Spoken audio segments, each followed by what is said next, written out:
Hi friends, please subscribe to Amravati Media and press the bell icon for more latest updates.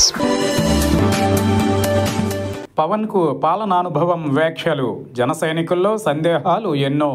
మాటకు వస్తే తనకు పాలనా అనుభవం లేదని జనసేన అధినేత పవన్ కళ్యాణ్ అంటున్నారు. నిజానికి ఆయన ఈ మాట గత 10 ఏళ్లుగా అంటూ వచ్చారు. అయితే పవన్ ఇప్పుడు ప్రతిపక్షంలో లేరు. ఆయన ఉప ముఖ్యమంత్రిగా ఏడాదికి పైగా అధికారంలో ఉన్నారు.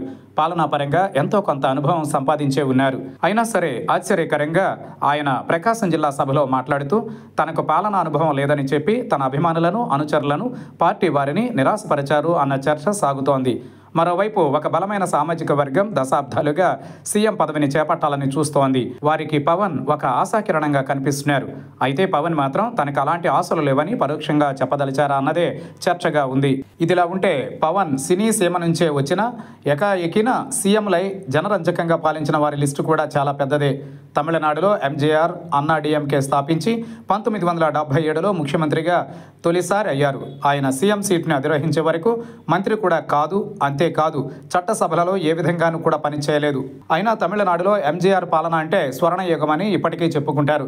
ఆయన ప్రజలకు ఎన్నో సంక్షేమ కార్యక్రమాలను అమలు చేశారు. పేదలంటే ఆయనకు ఎంతో ప్రేమ.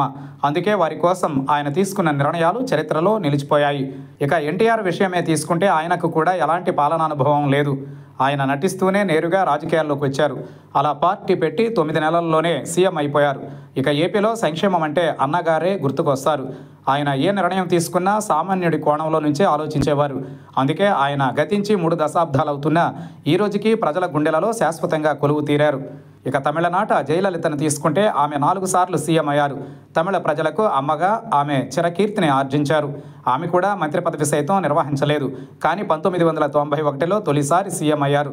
అలా ఆమె ప్రజాభిమానాన్ని నిండుగా చూరగొనే పాలన చేశారు. ఉక్కు మహిళగా తమిళనాడు హిస్టరీలో తన పేరుని నిలుపుకున్నారు. ఇక అదే తమిళనాడులో కొత్తగా టీవీకే పేరుతో పార్టీ పెట్టిన దళపతి విజయ్ కూడా సీఎం అవుతానని అంటున్నారు. ఆయన 2 ఏళ్ల క్రితం రాజకీయ రంగ ప్రవేశం చేశారు. ఆయన తన సభలలో ఏ రోజు తనకు పాలన అనుభవం లేదని చెప్పలేదు. తనకు ఒక ఛాన్స్ ఇస్తే అద్భుతంగా పాలిస్తానని అంటున్నారు. తాను సీఎంగా ఉంటూ ప్రజలకు ఏం చేయాలో కూడా ఒక యాక్షన్ ప్లాన్ను కూడా ఆయన ఇప్పటి నుంచే రెడీ చేసి పెట్టుకున్నారు.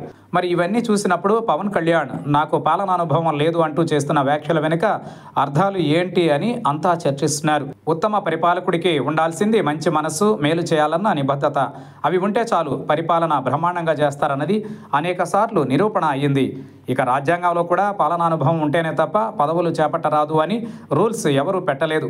మంత్రులు, ముఖ్యమంత్రులు అయ్యేందుకు వయో పరిమితిని, విద్యార్హతలను కూడా విధించలేదు. ఎవరైనా అగ్రస్థానం ఎక్కవచ్చు. వారికి సహాయంగా ఉండేందుకే ఐఏఎస్, ఐపీఎస్ వంటి ఉన్నత చదువులు చదివిన అధికారులతో ఒక వ్యవస్థను కూడా ఉంచారు. అందువల్ల పాలసీ డిసిషన్స్ అయినా మరొకటైనా సమిష్టిగా తీసుకునేలా మన రాజ్యాంగం ఒక ఉత్తమ వ్యవస్థను రూపొందించింది. ఇవన్నీ చూసినప్పుడు పరిపాలకుడికి ఉండాల్సింది అనుభవం కంటే కూడా నిబద్ధత అని చెప్పాల్సి ఉందని అంటున్నారు. ఏది ఏమైనా పవన్ కళ్యాణ్ తనకు అనుభవం లేదు అంటూ చేసిన వ్యాఖ్యలు చర్చకు దారితీస్తున్నాయి. ఆయన వ్యాఖ్యల వెనుక రాజకీయ వ్యూహాలు ఉన్నాయని అంటున్నారు.